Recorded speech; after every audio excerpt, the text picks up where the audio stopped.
So in this lesson, we want to talk a little bit about identifying exponential behavior.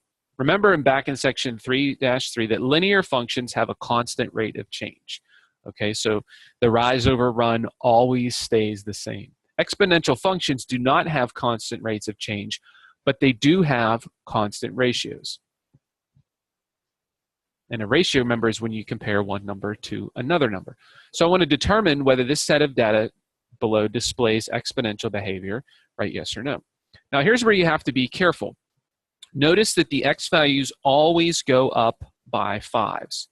So it's important that the x values always go up by the same amount, because when you're computing your ratios, you want to make sure that your x values are going up by the same amount so you can accurately determine the ratios. So you want to make sure that the domain, the x values, go up by regular intervals. Doesn't always have to go up by 5s, but if it goes up by 2s every time, or by 1s, or down by 3s, or by 0.5s. So we have to look for a common factor among the range values. So what we do is you get the ratio of the range values. So if I go from 64 to 32, the ratio of that is 1/2. Then if I go from 32 to 16, I get a ratio of 1/2. If I go from 16 to 8, you go by 1/2. 8 to 4, by 1/2. 4 to 2, by 1/2. Notice that the ratio, when you divide the two numbers, is always the same.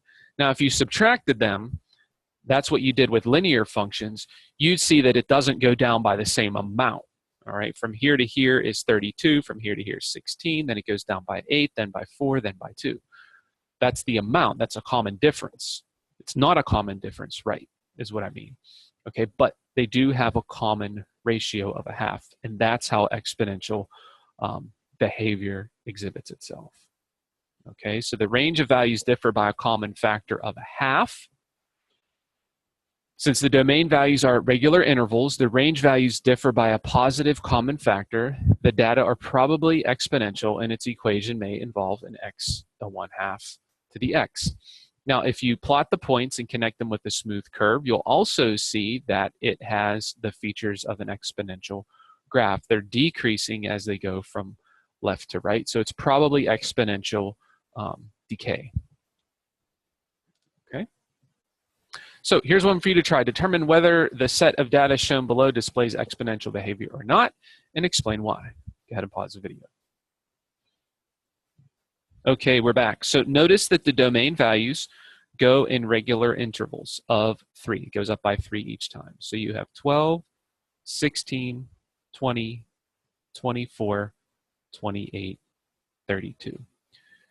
So if you look, you can see that they go up by 4 each time.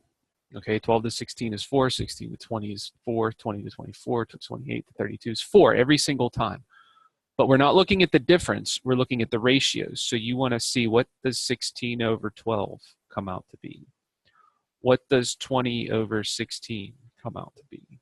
What does 24 over 20 come out to be? Okay, so let's calculate that. 16 over 12, that's 1.3 repeating. 20 over 16 is 1.25. I could stop right there, because notice that the ratio is not the same. The ratio is actually going down, and this is a repeating 3. But if I want one more, 24 divided by 20, you'd see it's 1.2. And then if I did 28 divided by 24, you'd get 1.16.